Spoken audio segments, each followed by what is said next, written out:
So here we have Lookin at Star, and this is a 16 one-hand 3-year-old thoroughbred mare by Lookin at Lee, and she had three very slow starts over the summer, this past summer, where she never hit the board. So her connections were wisely moving her along into her next career, and I'm very happy to have her here. This is her third post-track ride. And so we're going to introduce her to some poles and flower boxes and just basically start to introduce the concept of jumping.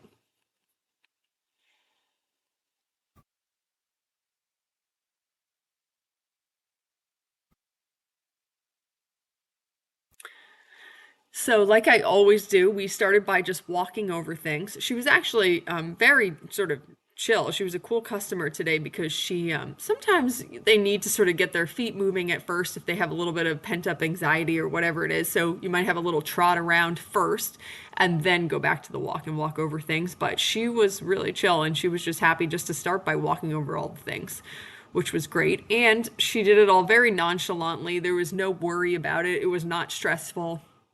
So already I thought, like, just within the first 2 minutes of walking over a few poles, I was already in the mindset that she's in the mindset that this is going to be no big deal. It's going to be, fun and easy. And so that's just a really a good headspace to start any ride in. And so after we walk over the things, we're just having a little trot around to get warmed up. And so I'm just incorporating the single pole in the far corner of the ring.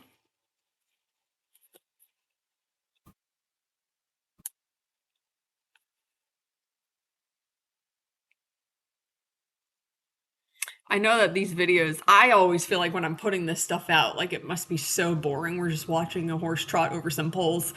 But I have a really hard time shortening these videos because I think it's so fascinating to watch their thought process and watch them evolve. I think that's always fascinating across the board with any age and level of horse, but especially with these young ones because they learn and they grow so quickly. So I'm sorry it's long.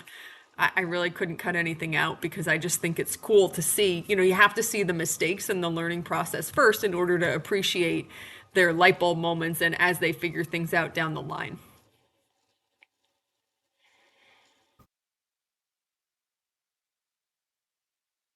So when we were trotting around here, she felt great. I mean, she felt relaxed, happy to be doing the things. I thought she felt great, like physically, her movement felt very nice. And watching it back on the video, I think she looks phenomenal.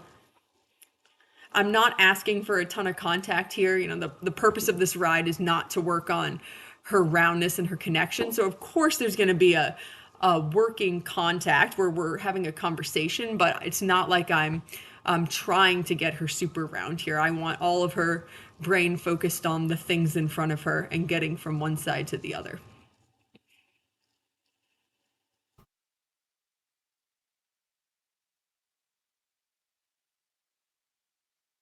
So basically, the mantra here is just boring repetition, just to let her feel like, just to do it over and over again until it's just painfully easy, and to let her feel like she is just the absolute queen superstar of the day for figuring this stuff out. And there she almost lands in the canter. She thought about it.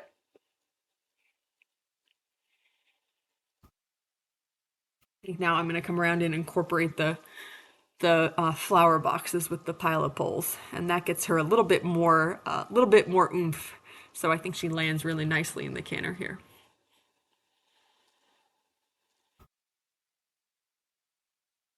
Yeah, so that was definitely a light bulb moment for her. And not only does she figure out to sort of make the jumping motion and land in the canter, but her canter is just phenomenal. It is so balanced and rhythmic, extremely uphill, very comfortable to sit.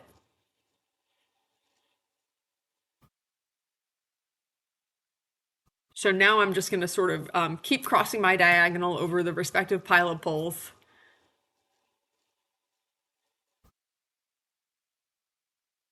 I sort of thought to pick at myself here that one thing that I should have done better is I really wanted her to canter over this pile of poles here.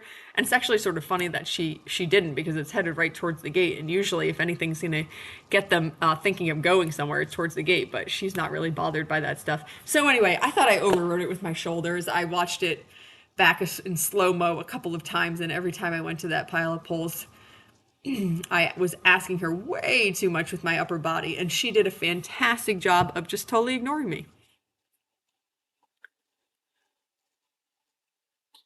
I think she looks really beautiful there.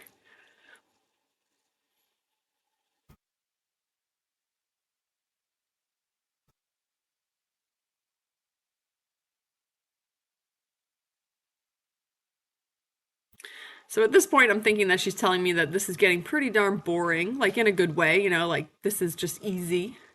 We're ready to do a little bit something more.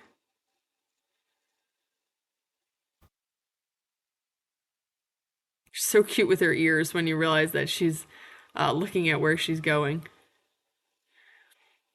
So here we have a nice balanced canter. So we're gonna come around and give a go at cantering this pile of poles. And it's definitely not the ideal distance. It's a bit gappier. I would always prefer to get closer to the base versus leaving out a bit, but that's just the distance that came up, and she did it beautifully. I mean, she never hesitated. She just figured out the footwork, stayed straight. What more can you ask for?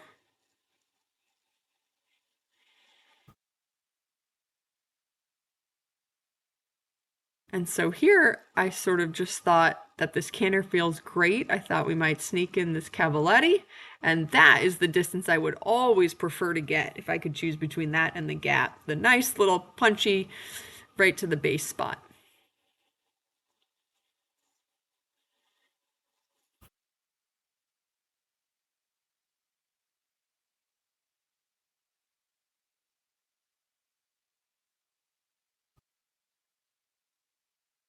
So now we're going to come to the little blue coupe that's in the ring for the first time.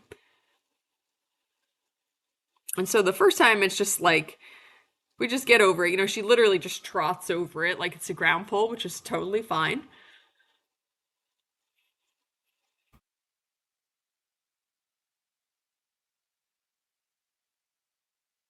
And then that turn is just a little bit hard coming out of that corner, which is why we're just coming back to the walk here for a second to get straight. Oh, and that is just so cute and smart. And that canter is just phenomenal.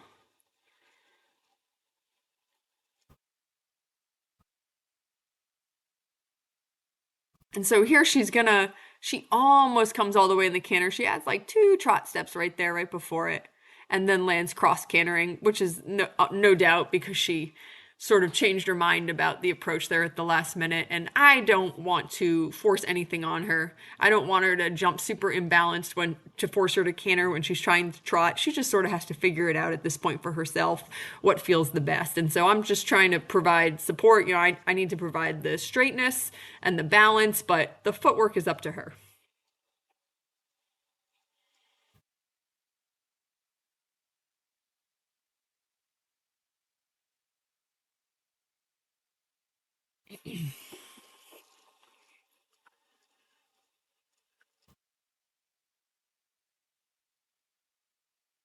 So there you go. Third time's the charm. So of course we trotted in. Obviously we weren't coming in the canter that time, but she totally figured out that actually jumping over it and landing in that right lead is indeed the most comfortable way to do things.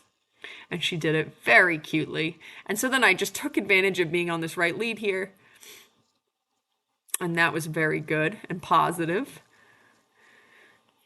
And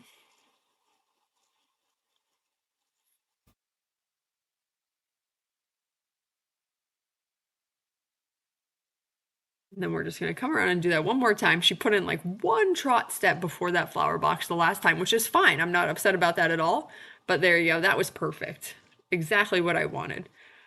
Just more concrete, more confident with the cantering approach. Then we trot it the other way, and so cute, so perfect.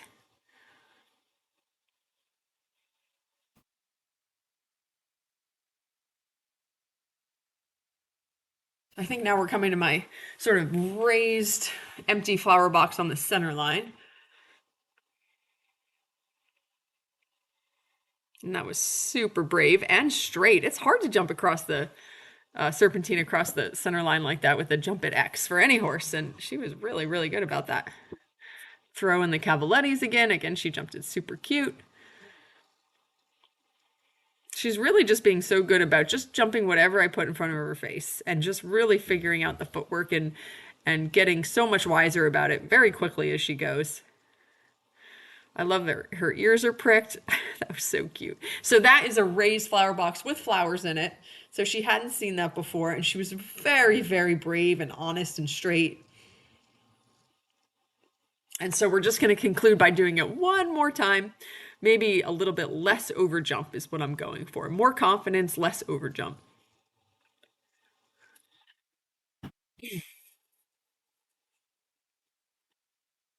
And really, I mean, I couldn't have asked her to jump it more perfectly that second time around. That was absolutely textbook lovely. What a good girl.